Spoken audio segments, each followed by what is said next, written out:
അയോധ്യ രാമക്ഷേത്ര കൊള്ളയിലെ മുഖ്യ പ്രതിയുടെ വീട് ബുൾഡോസർ കൊണ്ട് ഇടിച്ച് പപ്പടം പൊടിച്ച പോലെയാക്കി. അതിന് യോഗി പറയുന്നൊരു വാക്കുണ്ട്, ഭഗവാന്റെ കാണിക്ക പണം കൊള്ളയടിച്ചവർ. അവരിനി ഒന്നും കൊള്ളയടിക്കരുത്. നമസ്കാരം. നമ്മളുടെ ഇന്ത്യൻ നിയമവാഴ്ച, അതിൽ പോലീസ് മുതൽ കോടതി, അതിൻ്റെ ഇടയിൽ അതിൻ്റെ ഒരുപാട് കാര്യക്രമങ്ങളുണ്ടല്ലോ. ഈ പോലീസിൻ്റെ ഫസ്റ്റ് ഇൻഫർമേഷൻ റിപ്പോർട്ട് മുതൽ സുപ്രീം കോടതിയിലെ ആ ബെഞ്ചും ഈ ബെഞ്ചും മറ്റേ ബെഞ്ചും മറിച്ചേ ബെഞ്ചും പിന്നത്തെ ബെഞ്ചും അതിന് മേലെയുള്ള ബെഞ്ചെല്ലാം കഴിഞ്ഞ് വരുമ്പോഴേക്കും 25 years ഗോൺ. അതിൻ്റെ ഇടയിൽ പ്രതികളിൽ പല ആൾക്കാരും മരിക്കും. ഇതാണ് ഇന്ത്യയിലെ സ്ഥിതി. അതാണ്. ആയതുകൊണ്ട് തന്നെ ഒരു വെപ്പുണ്ട്. എന്താണ് വെപ്പ്? ഒരു കുറ്റകൃത്യം ചെയ്തു കഴിഞ്ഞാൽ തൃശ്ശൂരിൽ പറയാറുണ്ട്, വീരേന്ദ്രമേനും 1 ലക്ഷം രൂപയും. ഇത്രയുണ്ടെങ്കിൽ ആരെയും കൊല്ലാമെന്ന്.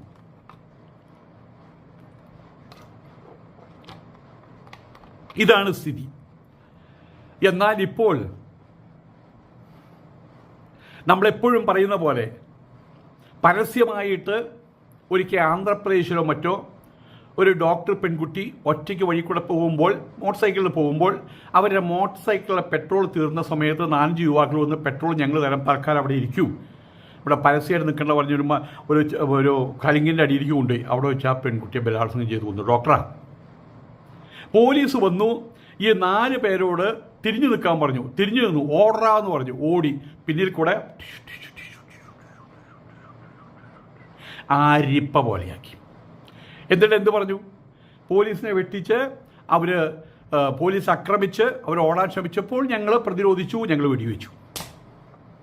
എല്ലാവർക്കും അറിയാം. അന്ന് മജിസ്ട്രേറ്റ് ചോദിച്ചൊരു ചോദ്യമുണ്ടോ, അപ്പം നിങ്ങളുടെ സുരക്ഷയ്ക്ക് വേണ്ടിയിട്ട് സെൽഫ് ഡിഫെൻസിൻ്റെ പേരിൽ വെടിവെച്ചതാണ്. അതെ, നല്ല ഉന്നാണ് കേട്ടോ. കാര്യം എല്ലാവരെയും കൃത്യമായിട്ട് ആദ്യം കാലുമൽ വെടികിട്ടി, അത് കഴിഞ്ഞാൽ നെഞ്ചത്ത് വെടിവെച്ചുള്ളൂ. ആദ്യം വീഴ്ത്തി, പിന്നെ കൊന്നു. അത് വേണം ഒരു പരിധിവരെ. ഇന്നത്തെ ഇന്ത്യയുടെ സ്ഥിതി അതാണ്. കുറ്റകൃത്യങ്ങൾ ചെയ്യുന്ന ആളുകൾ കോടതിയിൽ കിടന്ന് കോടതി മുഖാന്തരം ജയിലിൽ പോയിട്ട് കിടന്ന് അർമാദിക്കുകയാണ്. അതിൽ ബാച്ചിലേഴ്സ് ആണെങ്കിൽ മുഖ്യ ജീവിതധാരയിൽ നിന്ന് മാറ്റി നിർത്തപ്പെട്ടു എന്നുള്ള സങ്കടം അവർക്കില്ല. ഭാര്യ മക്കളേക്ക് കാണാൻ പറ്റുന്നല്ലോ, ഒരു എന്ന് കാണാൻ പറ്റും എന്നുള്ള സങ്കടങ്ങളും അവർക്കില്ല. അപ്പോൾ അവർക്ക് ജയിൽ വാസം എന്ന് പറഞ്ഞാൽ ഒരു സന്തോഷമാണ്. പ്രത്യേകിച്ച് ഈ പോക്കറ്റടി കള്ളന്മാർ, പിക്ക് പോക്കറ്റ്, അങ്ങനെയുള്ള ആളുകളൊക്കെ അവർക്ക് എന്തെങ്കിലും അസുഖം വന്നാൽ പോലീസ് സ്റ്റേഷനിൽ പോയിട്ട് പറയും, ആ കേസ് ഞാൻ ഏറ്റെടുക്കണം സാറേ, എന്നെ ഒന്ന് ജയിലിലേക്ക് വിടാൻ. അവിടെ ഫ്രീ ശമ്പളം. ഒരു പനി വന്നു കഴിഞ്ഞാൽ 1 ലിറ്റർ 10 ഗ്രാം, 1 ലിറ്റർ 100 ഗ്രാം പാല്, ഇവരാ പാല് കട്ടത്തൈരാക്കി മാറ്റും. പോലീസുകാരറിയാതെ അവർ മിണ്ടില്ല, വാർഡന്മാരൊന്നും മിണ്ടില്ല. പറഞ്ഞു വരുന്നത് എന്താണെന്ന് വെച്ച് കഴിഞ്ഞാൽ, ആയതുകൊണ്ട് തന്നെ ഇവിടെ കുറ്റം ചെയ്യാൻ പോകുന്നവർക്ക് ഒരു പാഠമാണ് കുറ്റം ചെയ്തവർക്കുള്ള ഈ പറഞ്ഞ ഇളിഞ്ഞ് പുളിഞ്ഞ ശിക്ഷ. ഒന്നും വരാൻ പോകുന്നില്ല. കോടതിയിൽ പോയി കഴിഞ്ഞാൽ ഏത് കുറ്റവാളിയോട് ഇങ്ങനെ ചോദിക്കുന്ന പോലെയാണ്, ജാമ്യം തരട്ടെ, ജാമ്യം തരട്ടെ, ജാമ്യം തരട്ടെ. ഞങ്ങൾക്ക് ജാമ്യം, എനിക്ക് ജാമ്യം കിട്ടി, എനിക്ക് പോകാൻ സാധിക്കില്ല. അപ്പോൾ പിന്നെ ഞങ്ങൾ നോക്കി സംരക്ഷിക്കുക നിങ്ങളെ, ജാമ്യം തരട്ടെ എന്നുള്ളൊരവസ്ഥയാണ് ഇവിടെ കാണുന്നത്. എന്ത് കുറ്റം ചെയ്താലും മുൻകൂർ ജാമ്യം, പൈസയുള്ളവന് മുൻകൂർ ജാമ്യം, പൈസ ഇല്ലാത്തവന് തന്നെ. ഇതാണ് സ്ഥിതിഗതികൾ. അന്വേഷണം 25 വർഷമൊക്കെയാണ് അന്വേഷണം നടക്കുക ഒരു കാര്യത്തെക്കുറിച്ച്. ഇവിടെ എല്ലായിടത്തും നടക്കുന്ന കാര്യങ്ങളായി പറയുന്നത്. അയോധ്യ രാമക്ഷേത്ര കൊള്ളയിലെ മുഖ്യ പ്രതിയുടെ ശിക്ഷ നടപ്പാക്കി കഴിഞ്ഞു. ആ ഒരു കാര്യത്തിൽ നമ്മളുടെ യോഗി ആദിത്യനാഥിനെ നമുക്ക് ഒരു നെടുനീളൻ ദണ്ഡ നമസ്കാരം തന്നെ നടത്തേണ്ടതുണ്ട്. 1000 പ്രതികൾ രക്ഷപ്പെട്ടാലും 1000 അപരാധികൾ രക്ഷപ്പെട്ടാലും ഒരു നിരപരാധി ശിക്ഷിക്കപ്പെടരുതെന്നൊക്കെയും പറഞ്ഞ് എഴുതി വെച്ചിട്ട് എന്താ ഉണ്ടാകുന്നത്? 1000 അപരാധികൾ രക്ഷപ്പെടുന്നു, ഒരു നിരപരാധിയുടെ കാര്യം വാസ്തവത്തിൽ അവരാണ് ശിക്ഷിക്കപ്പെടുന്നത്. ഇവിടെ ഏതായാലും അയോധ്യ രാമക്ഷേത്ര കൊള്ളയിലെ മുഖ്യ പ്രതിയുടെ വീട് ബുൾഡോസർ കൊണ്ട് ഇടിച്ച് പപ്പടം പൊടിച്ച പോലെയാക്കി.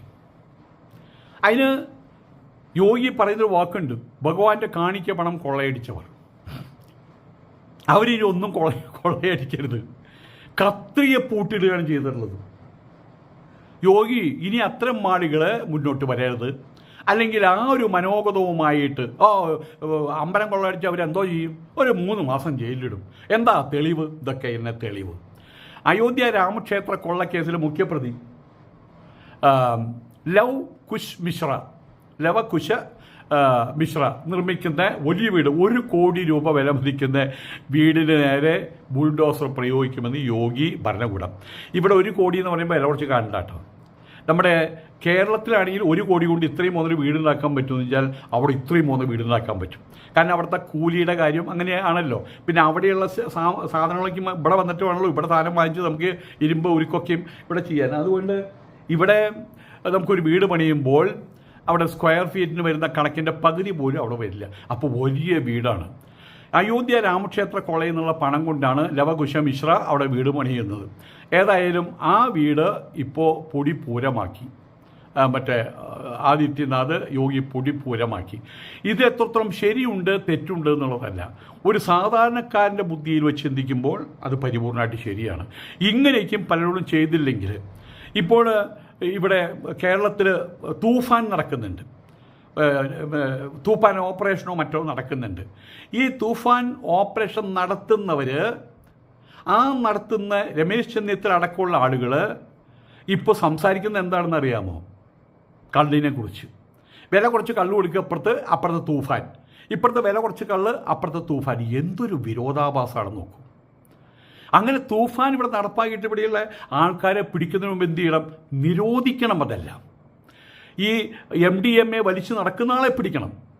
MDMA കൊണ്ടുവരുന്ന ആളെ മാത്രമല്ല, സോഴ്സ് കണ്ടെത്തിയിട്ട് അവരെ മാത്രമല്ല. ഇതിനിവിടെ പാടില്ല. കാര്യം കഴിഞ്ഞില്ലേ? പരസ്യമായിട്ട് സിഗരറ്റ് വലിച്ച് നടക്കാൻ പറ്റുമോ സൗദി അറേബ്യയിൽ? പരസ്യമായിട്ട് ചുക്ക വലിച്ച് നടക്കാൻ പറ്റുമോ അങ്ങനെയുള്ള രാഷ്ട്രങ്ങളിലൊക്കെ? അത് നിരോധിച്ചിരിക്കുകയാണ്. അവിടെ പരസ്യമായിട്ട് ബാർന്ന് എഴുതി വെച്ചിട്ട് അവിടെ കള്ള് കുടിച്ച് ആടി നടക്കാൻ പറ്റുമോ? അവിടുത്തെ കള്ള് ഏറ്റവും വലിയ രസം എന്താണെന്ന് വെച്ചാൽ, അവിടുത്തെ കള്ള് കുപ്പി പെഗ് കണക്കല്ല. 1 ലിറ്റർ കള്ള് 2 ലിറ്റർ കള്ള് കുടിച്ചെന്ന് പറയാം. എന്നാലാണ് ചെറുതായിട്ടൊന്ന് കണ്ണിനൊരു മഞ്ഞപ്പരൂപ അങ്ങനെയുള്ള പച്ചവെള്ളം തുല്യമായിട്ടുള്ള കള്ള അവിടെ. ഇവിടെ ബീറിന് സമാനമായിട്ടൊന്നും പറയാൻ പറ്റില്ല. ബീറിനകത്ത് 16% മറ്റേ സ്പിരിറ്റ് ഉണ്ടെങ്കിൽ ഇതിനകത്ത് 50% അപ്പോൾ കുടിച്ചാൽ ഫിറ്റാവും. അപ്പോൾ തുടക്കക്കാർക്ക് അതൊരു LKG ഡ്രൈവിംഗ് സ്കൂൾ എന്ന് പറയില്ലേ, അപ്പോൾ തുടക്കക്കാർക്ക് അത് നല്ലതാണ്. കൂടുതൽ തുടക്കക്കാരെ ഉണ്ടാക്കുക, അപ്പുറത്തെ തൂഫാൻ എന്ന് പറഞ്ഞ് നടക്കുക. അത് പറഞ്ഞു വരുന്നത് എന്താണെന്ന് വെച്ച് കഴിഞ്ഞാൽ, ഇതിലൊക്കെ വലിയ നിയമങ്ങളുണ്ടാകണം. ഇനി ഇങ്ങനെ ചെയ്തു കഴിഞ്ഞാൽ, കഴിഞ്ഞാൽ പ്രവാചകൻ പറഞ്ഞ പോലെ എൻ്റെ മോളെ ഫാത്തിമയാണെങ്കിൽ അവിടെ കൈ ഞാൻ പറ്റും. ആ ഒരു സാഹചര്യം വരുന്ന സമയത്ത് കൈയില്ലാതെ നോക്കുക, കൈയില്ലാതെ കുറ്റകൃത്യം ചെയ്യുമ്പോൾ കൈവരാ നോക്കുക, അയ്യോ പിന്നെ കുറ്റകൃത്യം ചെയ്യില്ല. എന്നാലും കുറ്റകൃത്യങ്ങളുണ്ട്, തലയ്ക്ക് ഒറ്റപിടിച്ച ആൾക്കാർ ചെയ്യുന്നുണ്ട്. ഇവിടെ നമ്മളുടെ നാട്ടിൽ ഗവൺമെൻറ് എന്ന് പറഞ്ഞു കഴിഞ്ഞാൽ നമ്മളുടെ കൗണ്ടമണി ശെന്തിൽ, അപ്പോൾ ശെന്തിൽ എവിടെയോ പോയപ്പോൾ അവർ കൈക്കൂലി ചോദിച്ചു.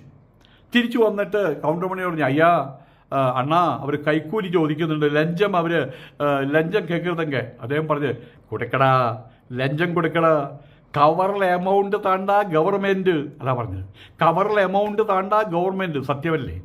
നമ്മളെ കേട്ട് ചിരിച്ചു. ഇവിടെ സത്യം അതാണ്. ആയതുകൊണ്ട് തന്നെ നമുക്ക് നാഷണൽ ഹൈവേയുടെ നടുക്ക് നമുക്ക് ഒരു 10 സെൻറ്റ് സ്ഥലത്ത് അവിടെ വീട് പണിയാം. കുറച്ച് ലഞ്ചം കയ്യിലുണ്ടായാൽ മതി, കുറച്ച് കൈക്കൂലി കയ്യിലുണ്ടായാൽ മതി.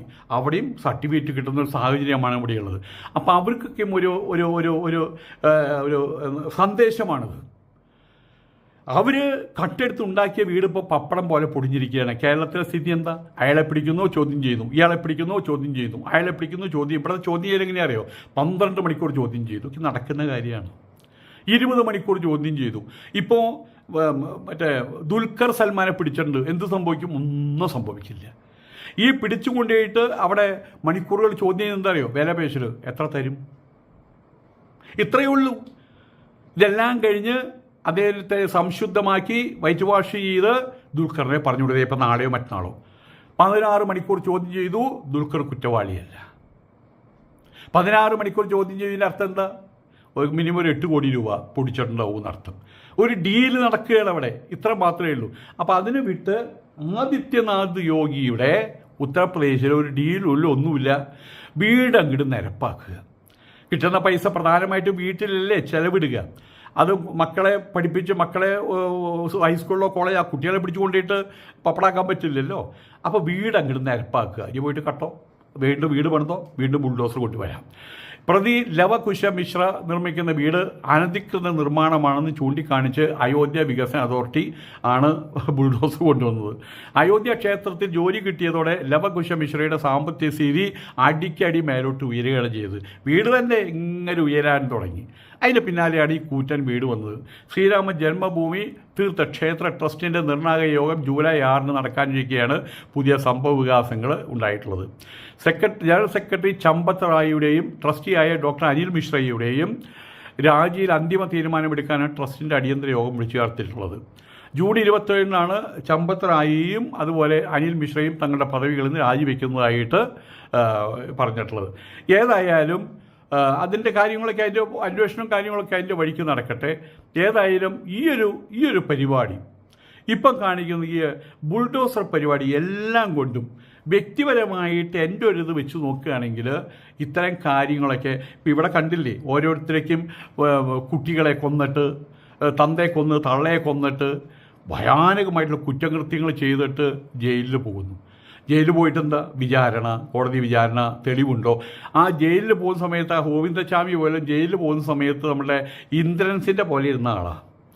ഇപ്പം അയാൾ മോഹൻലാലിൻ്റെ പോലെ സുഖ തീറ്റയും കാര്യങ്ങളും എല്ലാം ജീവപര്യന്തം. അയാൾ എങ്ങനെ ജീവിച്ചിരുന്നത്? തെണ്ടി തിന്നിട്ടാണ് ജീവിച്ചിരുന്നത്. യാചകനായിരുന്നു. ആ യാചകത്വം വെച്ചുകൊണ്ടാണ് അയാൾ ജയിലിൽ പോകുന്നത്. ഇപ്പോൾ അവിടെ ശമ്പളമാണ്, മാസാമാസം ശമ്പളം ബാങ്കിലേക്ക് പോകും. അണ്ട് അയാളെ കയ്യിൽ കൊടുത്ത് അവിടെ ചിലവിടാൻ പറ്റില്ലല്ലോ. അയാൾ പോകുന്ന സമയത്ത് വലിയൊരു തുക കിട്ടും. ഇപ്പോൾ അവിടുത്തെ സ്ഥിതിയോ 3 നേരം സുഖ ശാപ്പാട്, കാലത്ത് ഉച്ചയ്ക്ക് വൈകുന്നേരം, അതുപോലെ ശുദ്ധജലത്തിലുള്ള കുളി, അതുപോലെ തന്നെ അച്ഛന്മാരേക്കും സന്ദർശിക്കാൻ വരുമ്പോഴേക്കും ബിസ്ക്കറ്റ് കൊടുക്കും, ബ്രെഡ് കൊടുക്കും, വായിക്കാൻ പുസ്തകങ്ങൾ കൊടുക്കും, തോർത്തുമുണ്ടുകൾ കൊടുക്കും, എല്ലാ സൗകര്യങ്ങളും അവിടെയുണ്ട്. ഇത്തരം ഈ രീതിയിൽ കുറ്റവാളികളെ ട്രീറ്റ് ചെയ്യുന്ന ഇന്ത്യയിൽ എങ്ങനെയാണ് കുറ്റകൃത്യങ്ങൾ കുറഞ്ഞു പോകുക? വലിയ ചിന്താവിഷയമല്ലേ ഇത്? ഏതായാലും ഈ ഒരു കാര്യത്തിൽ ഇത് ഇന്ത്യയുടെ നിയമത്തിന് അല്ലെങ്കിൽ ഇന്ത്യയുടെ സിസ്റ്റത്തിന് എതിരായിരിക്കാം. 1000 നിരപരാധികൾ 1000 അപരാധികൾ രക്ഷപ്പെട്ടാലും ഒരു നിരപരാധി ശിക്ഷിക്കപ്പെടരുത് എന്നുള്ള നിയമത്തിൻ്റെ പേരിലാണ് ഇത്രയും വലിയ ട്രയലും കാര്യങ്ങളൊക്കെ നടക്കുന്നത്. അതുകൊണ്ട് എന്തുണ്ടാവുന്നു? കുറ്റവാളികൾ ഇവിടെ കൊടി നാട്ടുന്നു. സത്യസന്ധരായിട്ടുള്ള ആളുകളെ അവർ വീണു പോകുന്നു, നാണം കെടുന്നു.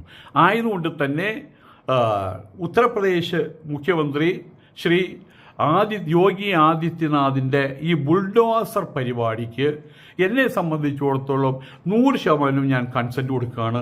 അതിനെ ഞാൻ ആശീർവദിക്കുകയാണ്, അല്ലെങ്കിൽ ആശംസിക്കുകയാണ്. അദ്ദേഹത്തിന് ഒരു ബിഗ് സല്യൂട്ടും കൊടുക്കുകയാണ്. നമസ്കാരം.